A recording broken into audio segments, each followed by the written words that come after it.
Sana naabutan mo na ikaw naman yung lilibre ko. Ikaw naman yung may titreat ko, no? Gano'n kahirap na na wala na si mama mo?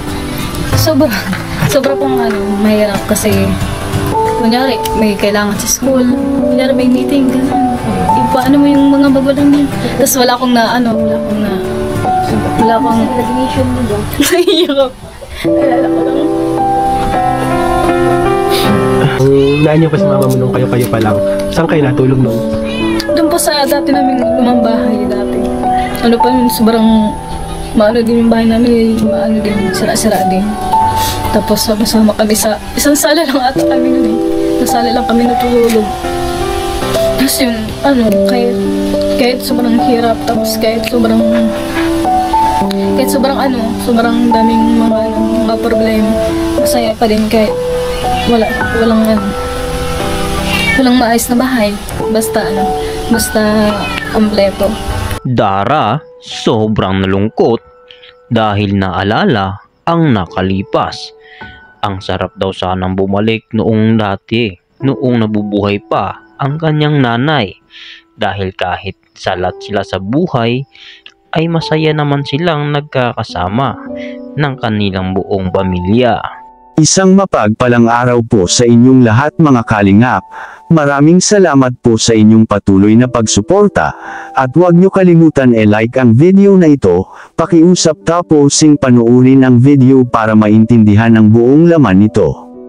Maraming salamat din po sa inyong patuloy na pagsuporta kay Kalingap Rab, Ate Edna Vlogs at Kuya Val Santos Matubang. Sa Kalingap maraming mahirap na matutupad ang pangarap.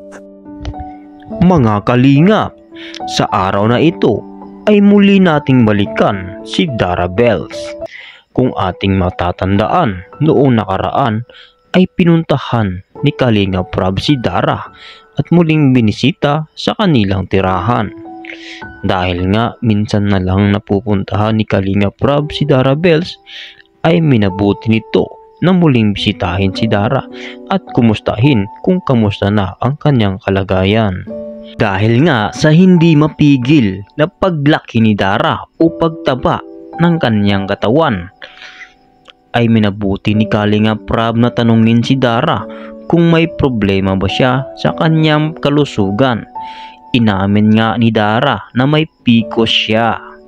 Ito ang dahilan kaya hindi niya mapigil ang pagtaba ng kanyang katawan at hindi niya din kayang ikontrol ang kanyang sarili na mag-diet dahil halos oras-oras ay gusto niyang kumain ng kumain. At ngayon ay dumako na tayo sa pinakamin ng ating kwento mga kalingap. Alam nyo ba na kahit wala na ang nanay ni Dara ay nag-celebrate pa rin si Dara ng kaarawan ng nanay niya? Kahit na siyam na taon na ang nakalipas magmula nang ang kanyang nanay ay lumisan at sumakabilang buhay.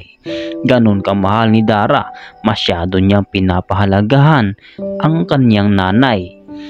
At alam niyo pang hindi mapigil ni Dara ang kanyang emosyon.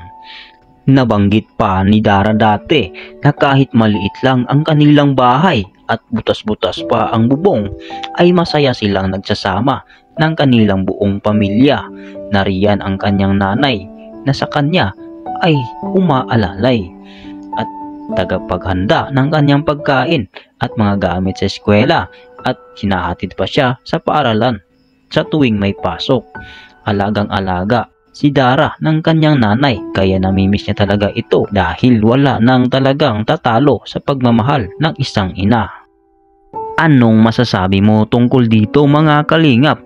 I-comment po lang sa baba ang nais mong sabihin at ating babasahin isa-isa.